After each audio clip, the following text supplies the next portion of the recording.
السلام علیکم friends, welcome to کتاب نگری یوٹیوب چینل کتابوں کی نگری میں خوش آمدید۔ میں ہوں آپ کی ہوسٹ اقرا یاسین، اور آج میں آپ کے لیے لے کر آئی ہوں آپ سب کے فیوریٹ ناول اہل جنوں کی ایپیسوڈ نمبر 32 کو لے کر۔ یہ تحریر ہے کتاب چہرہ کی۔ اگر آپ اس ناول کو کتابی شکل میں خریدنا چاہتے ہیں تو ابھی آرڈر کریں۔ اس ناول کی قیمت ہے 2500 rupees with free home delivery. To order contact us or JazzCash اور Easypaisa account number 033575000595۔ After payment share your screenshot اور tax I D payment proof. اور اگر آپ چاہتے ہیں کہ اس ناول کی ہر ایپیسوڈ کو فوراً پڑھ سکیں اور سن سکیں تو اس کے لیے جلدی سے کیجیے چینل کو سبسکرائب، ویڈیو کو لائک اور کلک کر لیجیے بیل آئیکن کو۔ اب سٹارٹ کرتے ہیں آج کی episode number 32۔ King size bed پر لیٹا کافی دیر سے سیلنگ کو گھور رہا تھا۔ رات کے 10 بج رہے تھے۔ سارے دن کی تھکا دینے والی مصروفیت کے باوجود بھی نیند اس کی آنکھوں سے کوسوں دور تھی۔ ایک خالی پن سا تھا جو اس کے دل کا احاطہ کیے ہوئے تھا۔ اسے لندن آئے 15 دن بیت چکے تھے، مگر اس کی بیوی کی جانب سے ایک خیریت کا میسج بھی نہ آیا تھا۔ وہ زندہ بھی تھا یا مر گیا تھا؟ اخماسہ تنویر کو کوئی سروکار ہی نہ تھا۔ اصولاً تو اسے مطمئن ہو جانا چاہیے تھا کہ وہ خود ہی لا تعلق ہو گئی تھی اس سے، مگر وہ مطمئن نہ تھا، اور یہی بات اسے مزید الجھا رہی تھی، کیونکہ اس کے پاس تو وجہ تھی۔ اس کی بہن نے اغمازہ کی وجہ سے غم اٹھایا تھا، اسی لیے وہ بددل ہوا تھا، مگر اغمازہ وہ کیوں اس سے دور ہو گئی؟ وہ بھی یوں اچانک، ورنہ دیکھا جاتا تو ولیمے کے بعد کے اگلے 2 دن تک کتنے خوبصورت گزرے تھے، اس کا گواہ تھا وہ۔ اغمازہ تنویر کی حسین مسکراہٹ جو اذلان کو دیکھنے پر کھل اٹھتی تھی، کیا اس کی ذرا سی بدسلوکی کی وجہ سے اغمازہ کو اپنے خول میں واپس کر گئی تھی کہ وہ اب اس کے کام تک کرنا گناہ سمجھتی تھی؟ مجھے بھی پرواہ نہیں، اگر اسے میری پرواہ نہیں تو۔ تکیے کے بل کروٹ بدلتا موبائل کھول کر واٹس ایپ چیک کرنے لگا، جہاں سماعت کی چیٹ سب سے اوپر تھی، جس میں اس نے اپنے ولیمے کی ڈیٹ اس سے ڈسکس کی ہوئی تھی۔ اس کے بعد سارا سبتین صاحب، فائق، جبران، نہ جانے کتنے دوست ہیں، مگر وہ کہیں نہ تھی۔ وہ سختی سے لب بھینچ کر اپنے اندر ہوتی ہلچل سے گھبراتا اس دشمن جاں کو کال ملا گیا۔ ایک بیل، دوسری بیل، تیسری بیل، مگر وہ پک نہیں کر رہی تھی۔ اذلان کو اپنے صبر کا پیمانہ لبریز ہوتا محسوس ہوا، مگر اسے بھی ضد ہو چلی تھی، اور بالآخر دوسری جانب سے کال ریسیو کر لی گئی تھی، جو اذلان سبتین پر مزید قیامت ڈھا گئی۔ ہیلو۔ اس کی خمار آلود آواز پر اذلان سبتین کی فون پر گرفت مضبوط ہوئی تھی۔ اسے اپنے اندر عجیب بے چینی بڑھتی محسوس ہوئی۔ تمہیں میں فارغ نظر آ رہا ہوں جو سارا دن تمہیں کالز ملاتا رہوں، اور وہاں تم پڑی سوتی رہو؟ اذلان سبتین کی تپی آواز پر اغمازہ کی نیند بھگ سے اڑی تھی۔ جھٹکے سے بیٹھتے موبائل کان سے ہٹاتے اسکرین کو دیکھا، جہاں اذلان کا وجیح چہرہ جگمگا رہا تھا۔ اس کے ہاتھ سے موبائل چھٹتے بچا۔ ہیلو۔ زبان لبوں پر پھیرتے ایک نظر وال کلاک کو دیکھا، جو رات کے 3:15 بجا رہی تھی۔ میں سو رہی تھی۔ ہاں، اور یہاں میں خوار بیٹھا اپنی نیند حرام کر رہا ہوں۔ اسے نہ جانے کیوں اس کے اطمینان سے سونے پر تپ چڑھ گئی تھی۔ اغمازہ نے اپنے بکھرے بال کان کے پیچھے اڑسے۔ اتنے دن بعد اس شخص کی آواز سنی تھی جس میں آج بھی وہی سختی اور وہی روکھا پن تھا۔ اس کے تمام خوشی جھاگ کی طرح بیٹھ گئی۔ کس لیے فون کیا تھا؟ کوئی کام ہے؟ وہ واپس اپنے خول میں سمرتی سنجیدگی سے بولی۔ یہ تمہارے لب و لہجے کو آخر ہو کیا گیا ہے؟ کبھی غور کیا ہے کس بدتمیزی سے تم مجھ سے مخاطب ہو رہی ہو؟ اس کے غصیلے انداز میں کی گئی شکایت پر اغمازہ کی آنکھیں دو چند ہو گئیں۔ بدتمیزی؟ مگر میں نے کب کی؟ تم نے اپنا لب و لہجہ دیکھا ہے؟ جب میں یہاں آ رہا تھا تب بھی تم نے اپنی ٹون دیکھی تھی؟ اغمازہ کو لگا وہ چکرا کر گر جائے گی۔ اس شخص کو اپنا لہجہ، اپنی بدسلوکیوں کا احساس نہیں تھا، اور الٹا اس پر الزام لگا رہا تھا۔ میں نے ایسا کچھ نہیں کیا۔ جب آپ یہاں سے جا رہے تھے نا، میں نے تب بدتمیزی کی، نہ اب۔ میں صرف see you don't even know how to talk with your husband. تم اب بھی بحث کر رہی ہو؟ اس کی بات کاٹتا ٹوک گیا۔ اغمازہ سختی سے اپنے لب بھینچ گئی۔ اس شخص نے پورے 15 دن بعد رات کے 3 بجے سے مینر سکھانے کے لیے کال کی تھی۔ اب کیا منہ سی کر بیٹھ گئی ہو؟ نہیں، آپ کہیں، میں سن رہی ہوں۔ آخر آپ نے اپنا قیمتی وقت مجھے میری بدتمیزیاں گنوانے کے لیے کال کی ہے، میں کیسے بول سکتی ہوں؟ اس کا طنزیہ لہجہ اذلان کو سیخ پا کر گیا۔ تم طنز کر رہی ہو مجھ پر؟ دانت پر دانت چماتے استفسار کیا۔ اغمازہ نے برداشت کا گھونٹ بھرتے آنکھیں بند کر کے کھولی۔ یہ شخص نیور ہیپی پرسن تھا، اور اغمازہ اپنی کتنی بھی توانائیاں صرف کر لیتی، اسے ہمیشہ اس سے مسئلہ ہی رہنا تھا۔ ایسا نہیں ہے، وہ بے بسی سے بولی۔ اذلان محض ہنکارہ بھر کے رہ گیا۔ آپ نے اس وقت کیوں کال کیا؟ کہ کوئی ضروری کام تھا؟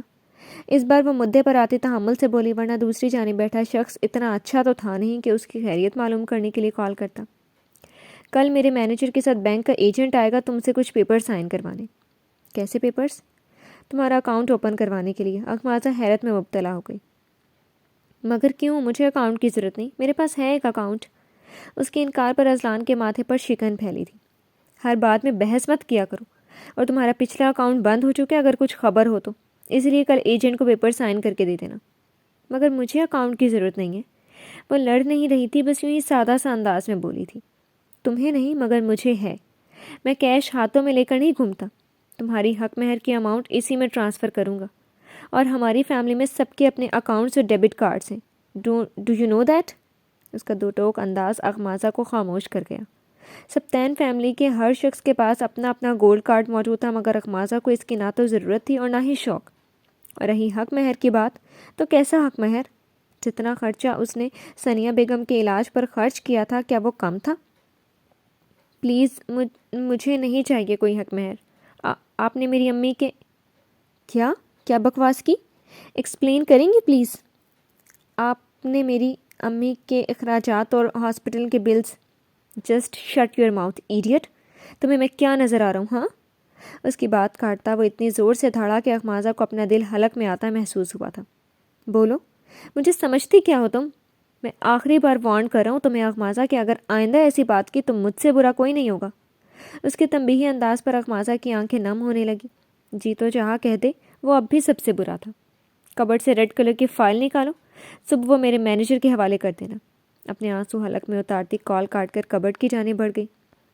نہیں مل رہی مجھے کوئی ریڈ فائل۔ کافی دیر تک ڈھونڈنے کے بعد یہ بات اسے کال کر کے بتانے کے بجائے میسج پر لکھ کر بھیجتی تھی۔ اذلان چوسی کی واٹس ایپ پروفائل پر موجود ڈیسک ٹاپ پک دیکھ رہا تھا، جس پر وہ اور سارا ساتھ بیٹھی مسکرا رہی تھی۔ اس کے میسج پر بڑبڑاتا ویڈیو کال ملا گیا۔ دوسری جانب اخماسہ اس کی آتی ویڈیو کال پر لب کاٹتی تذبذب میں کھڑی تھی، لیکن مزید کھری کھری سننے سے بہتر تھا کال پک کر لی جائے۔ مگر اگلے ہی پل سرخ پڑ گئی، کیونکہ وہ بغیر شرٹ کے تکیے کے بل لیٹا ہوا تھا۔ اخماسہ فوراً بیک کیمرہ آن کر گئی۔ اذلان، جس نے ابھی صحیح طرح سے اسے دیکھا بھی نہ تھا، اس کی حرکت پر جبڑے بھینچ گیا۔ وہ سمجھ کیا رہی تھی خود کو؟ یہ والی نہیں، دوسری کبرڈ کی 3rd رو میں ہے۔ ناگواری سے اسے ڈپٹا۔ اخماسہ نے جھٹ حکم کی تعمیل کی اور دوسری کبرڈ کی 3rd رو سے فائل نکال لی تھی۔ کل یاد سے مینیجر کو دے دینا گی۔ دل میں پیدا ہوتی اسے دیکھنے کی خواہش کو دل میں ہی دباتا روکھے انداز میں کہہ کر کال کٹ کر گیا تھا، مگر پھر بھی ایک نگاہ تو دیکھ ہی چکا تھا، بس ایک لمحہ۔ سیاہ لباس میں بکھرے بال لیے گھبرائی ہوئی اسے مزید بے چینیوں میں دھکیل گئی تھی۔ وہ تھکا ہارا ایک ہاتھ میں بریف کیس لیے دوسرے ہاتھ سے ٹائی کی ناٹ لوز کرتا گھر میں داخل ہوا تو ایک عجیب ہی منظر دیکھنے کو ملا۔ لاؤنج میں تمام نفوس موجود تھے، مگر ایک پراسرار سی خاموشی تھی۔ احمد صاحب بے چینی سے ادھر سے ادھر چکر کاٹ رہے تھے۔ فائق نے تمام افراد کو اپنی جانب متوجہ کرنے کے لیے زوردار آواز میں سلام کیا تو سب سے پہلی نگاہ احمد صاحب کی قہر آلود نگاہوں سے ملی تھی۔ فائق نے ایک نظر سہمی بیٹھی صبا اور ماں پر ڈالی، جو آنکھوں میں ملامت لیے اسے دیکھ رہی تھی۔ سب خیریت تو ہے نا؟ یہ تم پوچھ رہے ہو؟ واہ، بہت اعلیٰ، کیا انداز ہے صاحبزادے کے۔ فائق نے حیرت سے اپنے ٹھنڈے مزاج باپ کو دیکھا، جو آج جلے پیر کی بلی بنے ہوئے تھے۔ آخر ہوا کیا ہے بابا، کچھ بتائیں گے پلیز؟ جاننا چاہتے ہو؟ عمیرہ ذرا اس سے پوچھے اس نے فارم ہاؤس پر کس لڑکی کو رکھا ہوا ہے پچھلے 20 دن سے؟ ان کی گرجتی آواز پر فائق کے گلے میں ایک گلٹی ابھر کر معدوم ہوئی تھی۔ جواب دو۔ ان کی ایک بار پھر استفسار پر بھی وہ کچھ نہیں بولا تھا۔ ہم سے چھپ کر نکاح کرتے ذرا شرم نہ آئی تمہیں؟ کیا یہ تربیت کی تھی ہم نے تمہاری کہ لڑکیوں کو کڈنیپ کر کے ان سے نکاح رچاؤ؟ وہ غصے سے کاف اڑاتے اس کے قریب آ چکے تھے۔ فائق کا سر جو شرمندگی سے جھک رہا تھا ان کے انکشافات پر جھٹکے سے اٹھا۔ آپ کو یہ سب کس نے کہا بابا؟ وہ بے یقینی سے ان کی شعلہ بار نگاہوں سے آنکھوں سے دیکھتا بولا۔ عمیرہ صاحبہ بیٹے کو دکھ بھری نگاہوں سے دیکھتی رو پڑی۔ وہ تو سمجھ رہی تھی کہ شاید ان کا بیٹا ان الزامات کی تردید کرے گا۔ یہ مجھ سے کون کہے گا؟ کس میں اتنی ہمت ہے کہ اپنے مالک کے خلاف ایک لفظ بھی بولے؟ اگر میں آج فارم ہاؤس زمینوں کے سلسلے میں نہ جاتا تو صاحبزادے تو اپنی وائف کو کبھی انٹروڈیوس ہی نہ کرواتے ہم سے۔ قہر آلود نگاہوں سے اسے دیکھتے ایک نظر اس کے پیچھے بھی ڈالی تھی۔ فائق نے مکان کے انداز میں گردن پیچھے رکھے صوفے کی جانب موڑی، جہاں عام سے شلوار قمیض میں ملبوس ٹری سہمی وہ بیٹھی تھی۔ فائق کو اپنے دماغ کی نس پھڑکتی محسوس ہوئی اور تیر کی تیزی سے اس کی جانب لپکا۔ تمہیں میں جان سے مار دوں گا۔ تم نے بابا کو میرے خلاف بھڑکانے کی ہمت بھی کیسے کی، گھٹیا عورت؟ اسے بازو سے پکڑ کر اٹھاتا گردن پکڑ گیا۔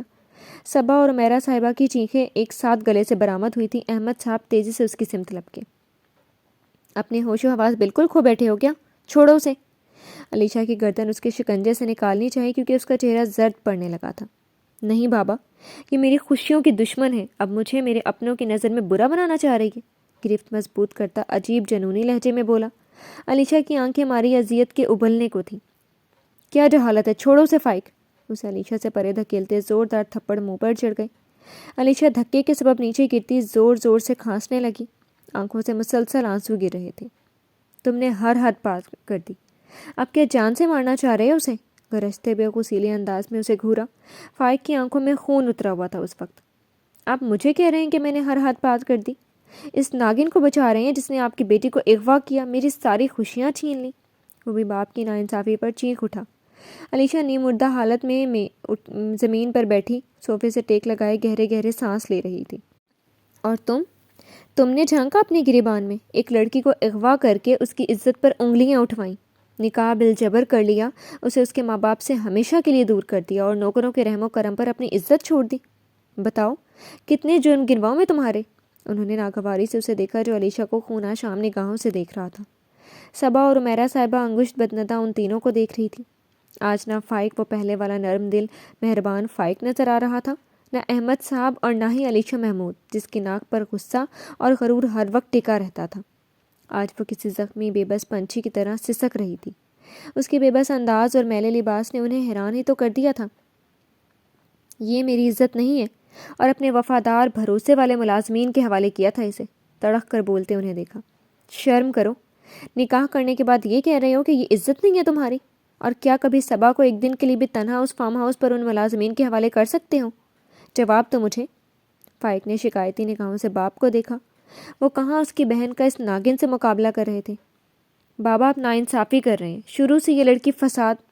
شٹ اپ، تم نے جو اس کے ساتھ کیا اس کے بعد بھی تم یہ کہہ رہے ہو؟ ذرا دیکھو اس کی طرف، کیا ایسی تھی وہ 20 دن پہلے؟ جانتے ہیں اس وقت اس کے تن پر کپڑا بھی اپنا نہیں بلکہ ایک ملازمہ کا ہے۔ انہیں بیٹے کی اکڑ اور ڈھٹائی مزید تیز دلا رہی تھی۔ یہ اس سے بھی بدتر ڈیزرو کرتی ہے۔ دانت پیستے اس کے سسکتے وجود کو دیکھا۔ بس بہت سن لی اور دیکھ لی تمہاری حرکتیں۔ میرا علیشہ کو اس کے کمرے میں لے کر جاؤ، اب یہ یہیں رہے گی ہماری بہو کی حیثیت سے۔ ان کے دو ٹوک انداز پر فائق نے بے یقینی سے باپ کی جانب دیکھا۔ اسے یقین نہیں آ رہا تھا اس کے باپ نے کیا کہا تھا، اور اگر کسی نے میرے فیصلے کی مخالفت کی تو اس گھر کے لیے اچھا نہیں ہوگا۔ وہ حکم صادر کرتے لاؤنج سے نکل گئے تھے۔ فائق نے ایک تپتی نگاہ خوف اور گھبراہٹ سے زرد پڑتی علیشہ پر ڈالی اور لمبے لمبے ڈھک بھرتا گھر سے باہر نکل گیا۔ بس ذرا سے دن رہ گئے ہیں سارا کے ولیمے میں، اور آپا نے تو کہا ہے پورے 1 ہفتے پہلے آ جانا۔ موبائل ٹیبل پر رکھتے انہوں نے اسنیک سے بھری ٹرے اغمازہ کو بتایا۔ شام کے 4 بج رہے تھے، موسم خوشگوار تھا۔ صبح سے وقفے وقفے سے ہلکی ہلکی بوندا باندی ہو رہی تھی، اس لیے اغمازہ نے موسم کی مناسبت سے لوازمات بنائے تھے۔ میری سارا سے بات ہوئی تھی، بتا رہی تھی آج کل میں زماد بھائی بکنگ کروا لیں گے کسی ہوٹل میں۔ اپنے آگے آئے نم بال پیچھے کرتی ان کے ساتھ ہی بیٹھ گئی۔ ہاں دیکھو ذرا، اور ہماری تو کوئی تیاری ہی نہیں۔ یہ اذلان بھی 1 مہینہ ہو گیا اب تک نہیں لوٹا۔ تمہاری بھی کتنی شاپنگ ہونی ہے مگر اسے آنے کا ہوش ہی نہیں، اور بات بھی کروں تو چند منٹ پہ فون بند کر دیتا ہے۔ تم سے بات ہوئی کب آ رہا ہے؟ پلیٹ میں نگیٹس اور پوٹیٹو سٹکس نکالتے جھنجھلا کر بولی۔ اغمازہ لب کاٹتی نظریں جھکا گئی۔ نہیں، مجھے بھی کنفرم ڈیٹ نہیں بتا رہے۔ کیا کہتی اس سے تو پورے مہینے میں صرف 1 بار بات ہوئی تھی، وہ بھی اس شخص کے تلخ رویے کی نظر ہو گئی تھی۔ کچھ دیر وہ وہیں ان کے پاس بیٹھی رہی مگر عالیہ صاحبہ کے کسی کے کال آنے پر وہ وہاں سے اٹھتی باہر لان میں آ گئی، جہاں ٹھنڈی ٹھنڈی نم ہوا نے اس کا استقبال کیا تھا۔ پاؤں سلیپر سے آزاد کرتی ٹھنڈی اور نم گھاس پر آ گئی۔ اسے نہیں معلوم تھا کہ اذلان سبطین کی اس آخری اور واحد کال کے بعد وہ اتنی شدت سے اس جدا کی کال کا انتظار کرے گی، بار بار میسیجز چیک کرے گی، مگر اذلان سبطین نے اس کال کے بعد اسے پلٹ کر بھی نہ پوچھا تھا۔ وہ اس کے ہر برے برتاؤ کے باوجود بھی نہ جانے کیوں اسے مس کر رہی تھی۔ اس کی نظر میں اپنی حیثیت معلوم ہونے کے باوجود بھی وہ اس سے محبت کر رہی تھی۔ محبت؟ ہاں، یہ محبت ہی تو تھی کہ اس کے ہر برے رویے کے بعد بھی اس شخص کو چاہے جانا۔ مگر اغمازہ تنویر میں اب اتنی ہمت نہ تھی کہ اپنے پاک جذبے اس ناقدرے شخص پر آشکار کرتی۔ اس کے پاس اب کچھ نہیں بچا تھا سوائے عزت نفس کی۔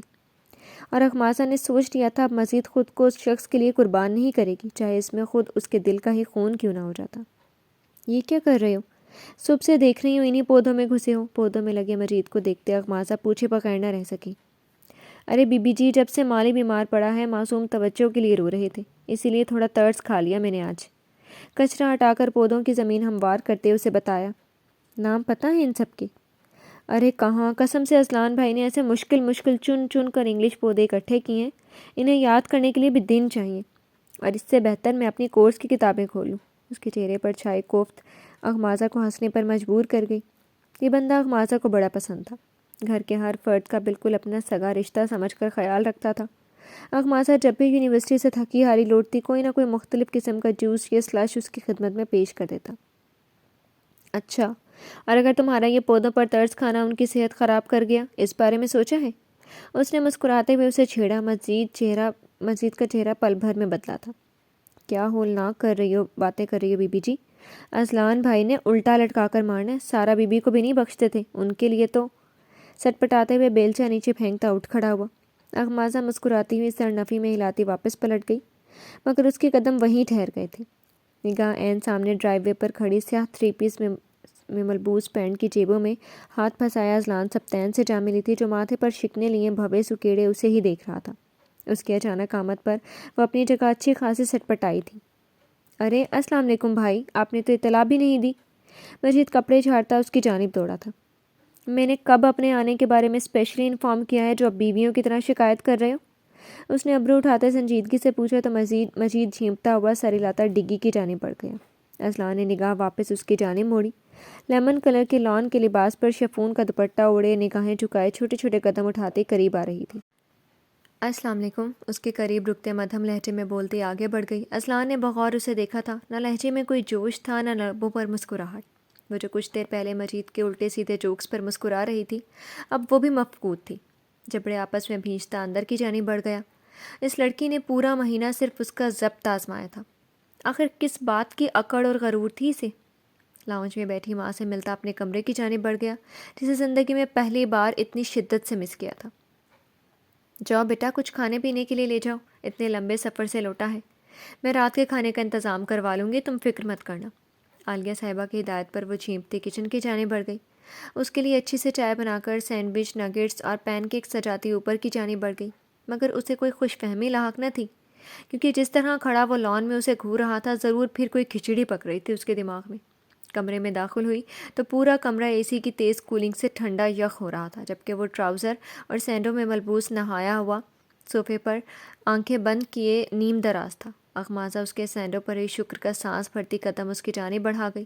اس کے ٹرے ٹیبل پر رکھنے پر وہ آنکھیں کھول گیا تھا۔ چائے پی لیں؟ جوڑے سے نکلتی چند لٹیں پیچھے کرتی اسے متوجہ کیا، جب اس کی آنکھوں میں سرخی بڑھنے لگی۔ تم سمجھتے کیا ہو خود کو؟ یکدم ہی جگہ سے اٹھتا اس کی جانب بڑھا۔ اخماسہ حیرت سے اسے دیکھتی بے ساختہ 2 قدم پیچھے ہٹی تھی۔ جی؟ کوئی بہت توپ چیز ہو تم؟ اس کے قریب پہنچتا بازو اپنے شکنجے میں لے گیا۔ اخماسہ نے ایک نظر اپنے بازو کو پھر اس کی سرخ آنکھوں کو دیکھا۔ یہ اچانک خیز و غضب کی وجہ سمجھ نہ آئی تھی۔ میں نے کیا کہا تھا تم سے؟ تم ہمیشہ وہ کام کرتی ہو جس سے میں زچ ہوں۔ میں نے کچھ نہیں کیا، آپ اس طرح مجھ سے بیہیو نہیں کر سکتے۔ اپنا ہاتھ اس کے سینے پر رکھتے درمیان میں فاصلہ بناتی مضبوط لہجے میں بولی تھی۔ اچھا، اب میں تم سے ہی بیہیویئر کی کلاسز لوں گا اور تم اپنی منمانیاں کرتی پھرو۔ اذلان اس کی ڈھٹائی پر اچھا خاصا تپ چکا تھا۔ کون سی منمانیاں؟ اپنا ہاتھ چھڑانے کی کوشش کرتے نہ سمجھی سے اسے دیکھا۔ اذلان بازو پر گرفت سخت کرتا اسے لیے ڈریسنگ ٹیبل کی جانب بڑھ گیا۔ وہ حیران پریشان اب تک نہ سمجھ سکی تھی۔ کچھ کہا تھا جانے سے پہلے میں نے؟ مگر نہیں، تم نے ہمیشہ میرے خلاف ہی جانا ہے۔ کہاں ہے وہ لاکٹ؟ آئینے میں اس کی پشت پر کھڑے ہوتے سخت لہجے میں استفسار کیا۔ اخماسہ کی سہمی ہوئی نگاہ بس ایک لمحے کے لیے اس کی جلتی آنکھوں سے ملی تھی، مگر اگلے ہی پل نگاہیں جھکاتے سائڈ سے نکلنے لگی۔ میں آپ کو بتا چکی ہوں، وہ جیولری آپ کے لیے کتنی بھی بےمانی صحیح، مگر میرے لیے وہ بہت زیادہ ایکسپینسو ہے، میں اسے پہننا افورڈ نہیں کر سکتی۔ اور اس بات کا احساس تمہیں اس وقت تو نہیں ہوا تھا جب میں نے وہ لاکٹ پہنایا تھا؟ اس کا رخ جھٹکے سے موڑتا دانت پیس گیا۔ صحیح کہہ رہے ہیں، اس وقت اندازہ نہیں ہوا تھا۔ نم آنکھوں سے اس کی آنکھوں میں دیکھا، اس کی آنکھوں میں موجود نمی دیکھ کر اذلان ایک پل کے لیے ٹھہر گیا۔ کیا مطلب ہے اس بات کا؟ تم اپنی منمانیاں کر کے مجھے الجھانا چاہ رہی اپنی باتوں میں؟ بھویں اکٹھی کیے غور سے اس کی آنکھوں میں دیکھا۔ اخمازہ اپنی نگاہیں پھیر گئی۔ اس شخص کی زندگی کا مقصد بس اس میں کیڑے نکالنا رہ گیا تھا۔ آپ کو مجھ سے میری ہر بات سے اتنا اختلاف رہتا ہے تو کیوں آپ نے اس رشتے کی حامی بھری تھی؟ وہ واقعی اس کے ہر وقت کے الزامات سے تھک چکی تھی۔ تمہیں پہلے بھی بتا چکا ہوں، میرے پاس آپشنز نہیں تھے۔ اس کے جلا دینے والے انداز پر اخمازہ کو لگا کسی نے اس کے دل میں باریک باریک سوئیاں بھرتی ہوں۔ آنکھوں میں آنسو جھلملانے لگے تھے جنہیں بڑی مشکل سے پیچھے دھکیلا تھا۔ پھر سمجھوتوں میں تو ایسی باتوں کا زیادہ خیال رکھنا پڑتا ہے کہ کبھی مستقبل کے کسی مقام پر راستے الگ ہوں تو کوئی کسی کا قرض دار نہ ہو۔ آنسوؤں سے بھاری ہوتی آواز میں بمشکل کہتی ایک جھٹکے سے اپنا ہاتھ چھڑا کر کمرے سے باہر کی جانب بڑھ گئی۔ اسے کمرے سے نکلتا دیکھ کر جبڑے سختی سے بھینچتا ڈریسنگ پر زوردار مکہ رسید کر کے خود بھی کمرے سے نکل گیا۔ جی تو فرینڈز، کیسی لگی آپ کو آج کی ایپیسوڈ؟ امید ہے آپ کو بہت پسند آئی ہوگی۔ کمنٹ سیکشن میں ضرور بتائیے گا۔ پھر حاضر ہوں گے نئی قسط کے ساتھ، تب تک کے لیے شکریہ۔ اللہ حافظ۔